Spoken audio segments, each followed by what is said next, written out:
किसान आंदोलन को देखा जाए तो 60 दिन होने वाले हैं और लोग अपना अपना समर्थन दे रहे हैं। हमारे बीच हैं एडवोकेट भानु प्रताप जी सुप्रीम कोर्ट से। आज आप यहाँ किसान आंदोलन में शामिल हुए हैं। सबसे पहली बात तो ये जानना चाहूँगा कि आप निरंतर यहाँ जो है किसान आंदोलन को सहयोग कर रहे हैं, समर्थन कर रहे हैं, क्या कहेंगे सरकार के लिए? नहीं, सरकार के लिए कुछ नहीं कहना, मुझे तो लोगों को कहना है, इस देश के लोग जो हैं उन्हें इस किसान आंदोलन में हर तरह का सहयोग करना चाहिए।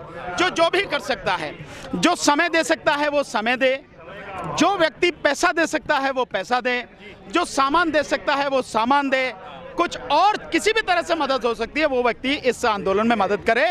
और अगर कुछ भी नहीं कर सकता इस तरह से तो एक काम तो करे कि जो अंबानी, अडानी और लाला रामदेव, इनके जो सामान हैं इनका पूरी तरह से बहिष्कार करे। ये तो कर ही सकता है व्यक्ति, अगर यहाँ नहीं आ सकता। वैसे तो हर व्यक्ति को हफ्ते में एक दिन यहाँ पे आना चाहिए और इस आंदोलन में सहयोग देना चाहिए, चाहे कहीं भी आए, चाहे इस पे गाजीपुर बॉर्डर पे आए, सिंगू बॉर्डर पे आए, टिकरी बॉर्डर पर आए, चाहे पलवल बॉर्डर पर आए, चाहे चिल्ला बॉर्डर पर आए और चाहे राजस्थान बॉर्डर पर जाए, कहीं भी हो हफ्ते में एक दिन देना चाहिए। ये हम सब की जिम्मेदारी है, ये सभी का आंदोलन है और भारत की आज़ादी की दूसरी लड़ाई है, इसलिए एक छोटा आंदोलन नहीं है, ये सबको भाग देना चाहिए। तो मैं तो लोगों से कहना चाहूँगा, और अंबानी के जितने भी हैं, रिलायंस के जितने भी प्रोडक्ट हैं, चाहे रिलायंस डिजिटल हो, रिलायंस फ्रेश हो, रिलायंस स्मार्ट हो, चाहे आपके जो बिग बाजार हो, और चाहे रिलायंस के जितने भी पेट्रोल पंप हैं उनसे तेल मत भरवाइए, अपना डीजल ना पेट्रोल कोई भी मत भरवाइए। साथ में जो जियो का फ़ोन है उसे निकाल के फेंकिए। और जितने भी, और सबसे बढ़िया ये है कि अगर अपने घर के टेलीविज़न पर 1 साल के लिए ताला लगा दें, इससे बढ़िया तो कोई बात ही नहीं है। साथ में जो अडानी का है फॉर्चून तेल, बेसन, आटा, चीनी जो भी है सब खरीदना बंद करें, फॉर्चून का जितना भी है, अडानी के, और लाला रामदेव का, पतंजलि का, और जितने भी उत्पादन है वो, और साथ में रुचि सोया, इन सबको खरीदना बंद करें। इतना तो कर ही सकते हैं व्यक्ति। हम घर के लिए सामान ला सकते हैं, लाते हैं हर महीने, हर 10 दिन में, 15 दिन में, यहाँ से ना लें कहीं और से लेने, क्या दिक्कत है इसमें? इतना तो आप सहयोग कर सकते हैं, यही बहुत बड़ा सहयोग हो जाएगा। भानु प्रताप जी, एक बड़ा अहम मुद्दा है, एनआईए का नोटिस किसानों को है, क्या अर्बन गोस्वामी को क्यों नहीं? नहीं, वो कैसे होगा भाई? जो प्रधानमंत्री को अपनी जेब में रखे, पीएमओ जिसकी जेब में रखा हो, उसको नोटिस कैसे जाएगा? और मैं तो बार बार यही बात कह रहा हूँ कि किसानों की बजाय एनआईए को नोटिस भेजने चाहिए, प्रधानमंत्री को, गृह मंत्री को, और रक्षा मंत्री को, और राष्ट्रीय सुरक्षा सलाहकार को, और बाकी और जो लोग शामिल हैं इनको भेजने चाहिए, अर्नब गोस्वामी को भेजना चाहिए।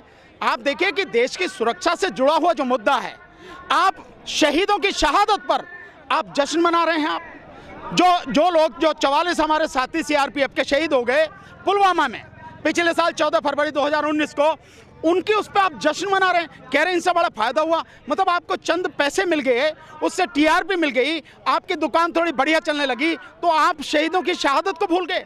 इससे बड़ा अपमान देश का क्या होगा और शहीदों का क्या होगा? साथ में आपको आने वाली जो कार्रवाई होने वाली है सरकार की, उसके विषय में जानकारी है, और जानकारी कौन दे सकता है? 4-5 के अलावा तो कोई दे नहीं सकता, चाहे प्रधानमंत्री हो, गृह मंत्री हो, चाहे डिफेंस मिनिस्टर हो, और चाहे आपके राष्ट्रीय सुरक्षा सलाहकार हो या एयर चीफ मार्शल हो, इनके अलावा तो कोई दे नहीं सकता। इतनी सीक्रेट जानकारी तो उन्हीं के पास थी, तो किसने दी? इसकी इन्वेस्टिगेशन होनी चाहिए, इसकी इन्वेस्टिगेशन करनी चाहिए, एनआईए को भी और सीबीआई को भी इस पे काम करना चाहिए, बजाय किसानों को जो नोटिस भेजने के। अच्छा, टूट गई वार्ता, अब क्या रास्ता? कोई रास्ता नहीं है। हमारा काम है आंदोलन को तेज करना। दिल्ली के जो बकाया रास्ते हैं अब उनको मजबूती से बंद करने का प्रयास करेंगे। जो रणनीति बनाई जाएगी, अभी पहले 26 तारीख को जो ट्रैक्टर परेड है उसको करने पूरी ताकत के साथ में, बाकी उसके बाद की रणनीति बनाएंगे, उस पर अमल करेंगे। जिस तरीके से 60 दिन से दिल्ली की सीमा में आपको घुसने नहीं दिया जा रहा किसानों को, क्या उम्मीद लगती है कि 26 जनवरी पर आप अंदर जा पाएंगे? नहीं, बिल्कुल जाएंगे, बिल्कुल जाएंगे। 26 जनवरी को आउटर रिंग रोड पर परेड हमारी होगी, परेड हम करेंगे। ये कहा जा चुका है, बताया जा चुका है, और सुप्रीम कोर्ट ने भी जैसे कहा है, उसने कह दिया भाई पुलिस का काम है वो हैंडल करे, और पुलिस को केवल इतना ही करना है कि सिर्फ देखभाल रखे, कहीं कोई गड़बड़ी ना हो जाए, बस। इससे ज़्यादा कोई काम नहीं होना, क्योंकि हमारे जितने भी शासित हैं, जो साथी हैं, वो सब अनुशासित हैं, वेल डिसिप्लिन्ड हैं, और बहुत ही समझदार लोग हैं, अपनी जिम्मेदारी समझते हैं, इसलिए कहीं किसी को कोई दिक्कत नहीं है। आउटर रिंग रोड पर परेड करेंगे, मजबूती के साथ में परेड होगी। अच्छा वकील साहब, जिस तरीके से सिंधु बॉर्डर पे रात घटना घटी, एक संदिग्ध व्यक्ति को पकड़ा गया और उसने कबूल किया कि मैं 4 किसान नेताओं की हत्या करने के लिए आया हूँ, क्या आपको नहीं लगता कि कहीं ना कहीं इसमें भी सरकार की कोई साजिश हो सकती है? बिल्कुल हो सकती है, बिल्कुल साजिश हो सकती है। आप इसको कैसे डिनाई करें? 1 साल पहले याद करो आप, जब सीए एनआरसी का आंदोलन चल रहा था, जिस समय जामिया पे वो लड़का गया था जिसे बीजेपी में शामिल करा भी और फिर निकाला भी गया, और उस तरह से आप पीछे भी देखो आप कि जो वहाँ पे उस पे शाहीन बाग में जो भेजे गए लोग, हथियार लेके भेजे गए लोग, तो ये तो बीजेपी की अपनी एक रणनीति का हिस्सा होता है, ये उसकी फितरत है, उससे बाद नहीं आएंगे। बीजेपी और आरएसएस वाले ऐसे लोगों को घुसा के इस आंदोलन में हिंसा कराना चाहते हैं। अगर माना 2 या 4 या किसी भी एक साथी के साथ में कोई दिक्कत होती है, संभावना इस बात की है कि हिंसा भड़क जाए, और हिंसा भड़का के उसका जो लाभ लेना चाहेंगे वो ताकत के दम पर इस आंदोलन को खत्म करना चाहेंगे। तो हम ये सारी चीज़ें रख रहे हैं। इसलिए मेरा आपके माध्यम से सभी साथियों से कहना है, किसान भाइयों से, हर कोई साथी बहुत विजिलेंट रहे, जागरूक रहे, देखभाल करे, कहीं कोई भी घटना घटने नहीं पाए। जो कोई भी अनजान आदमी लगे उसको पूछो, उसके विषय में जानकारी दो, साथियों को बताओ, जो वॉलंटियर्स हैं, जो लीडर्स हैं उनको बताओ, और पुलिस को पकड़वाओ। ये सारी चीज़ें हमें ध्यान रखनी पड़ेंगी। जिस तरीके से 26 जनवरी नज़दीक आती जा रही है और मामला गरमाया जा रहा है बहुत तरीके से, और सूत्रों से मिली खबरों के अनुसार अगर टकराव की स्थिति होती है तो कम से कम 10,000 लोग इस आंदोलन में मारे जाएंगे। नहीं, ये सब इसका जिम्मेदार कौन होगा? सरकार। अगर एक भी साथी, 10,000 की बात करो, अगर एक भी साथी की जान जाती है, अगर जरा सी भी अशांति या हिंसा होती है, इसके लिए पूरी तरह से जिम्मेदार केंद्र सरकार, मोदी सरकार होगी, दिल्ली पुलिस होगी, और ये जो हरियाणा और उत्तर प्रदेश के जो प्रशासनिक अमला है, ये इसके लिए जिम्मेदार होगा, और कोई जिम्मेदार नहीं होगा। हमारी तरफ से हमने बहुत स्पष्ट रूप से कहा है, जो प्रेस हमारी रिलीज है उसमें कहा है बहुत शांतिपूर्वक तरीके से आउटर रिंग रोड पर मार्च करेंगे और उसके बाद वापस चले जाएंगे, बहुत स्पष्ट कहा है। तो हमारी तरफ से कुछ नहीं होने वाला, जो भी कुछ होगा सरकार की तरफ से होगा, और फिर सरकार उसका परिणाम भुगतने के लिए तैयार रहे। भानु प्रताप जी, आप खुद एक अधिवक्ता हैं, सुप्रीम कोर्ट में आपकी बहुत जबरदस्त प्रैक्टिस है, क्या 150 किसानों की शहादत पे अभी तक कोई एफआईआर हो पाई या कोई ऐसी? नहीं, कुछ नहीं हो पाया। देखिए, बहुत ही बेरहम और बेदर्द सरकार है, जनता से कोई लेना देना नहीं है, चंद उद्योगपतियों के हाथ की कठपुतली ये सरकार बन गई है, उन्हीं के लिए सारे काम कर रही है। तो ऐसी सरकार से आप कोई उम्मीद नहीं रख सकते। ये सरकार ताकत की भाषा समझती है, और जनता से बड़ी ताकत किसी के पास नहीं होती। और जनता जब खड़ी हो जाती है, जन आंदोलन जब बन जाता है, देश पूरा एक साथ कदम से कदम और कंधे से कंधा मिलाकर चलने लगता है देश की आज़ादी के लिए और गंदगी को साफ करने के लिए, फिर वो गंदगी साफ होती है। तो ये सरकार अगर नहीं मानेगी तो साफ हो जाएगी।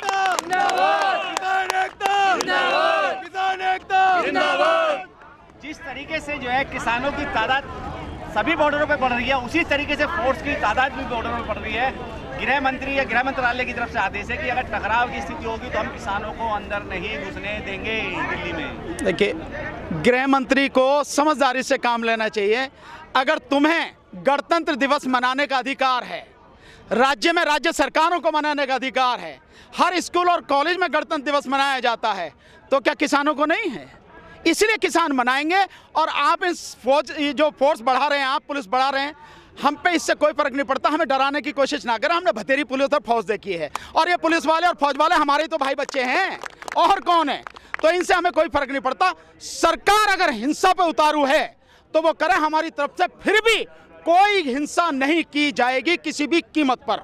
अच्छा, जिस तरीके से देखा जाए 60 दिन का समय, यानी कि 2 महीने का समय किसानों को आंदोलन करते हुए हो गया हर बॉर्डर पे, लेकिन ये गूंगी बहरी सरकार कलकत्ते में जाके अपने चुनाव की तैयारी में लगी है। नड्डा जी भी हैं, गृह मंत्री भी हैं, प्रधानमंत्री भी हैं। क्या किसानों के लिए संवेदना उनकी मर चुकी है? आप तो राजकुमार जी, आपको मालूम है ये सरकार केवल सत्ता की भूखी है, सत्ता की हवस इसको इतनी ज्यादा है कि उसके लिए कुछ भी करेगी, किसी को भी बेचेगी, किसी को भी खरीदेगी, चाहे इसे एमएलए खरीदने पड़े, चाहे एमपी खरीदने पड़े, चाहे जो कराना पड़े।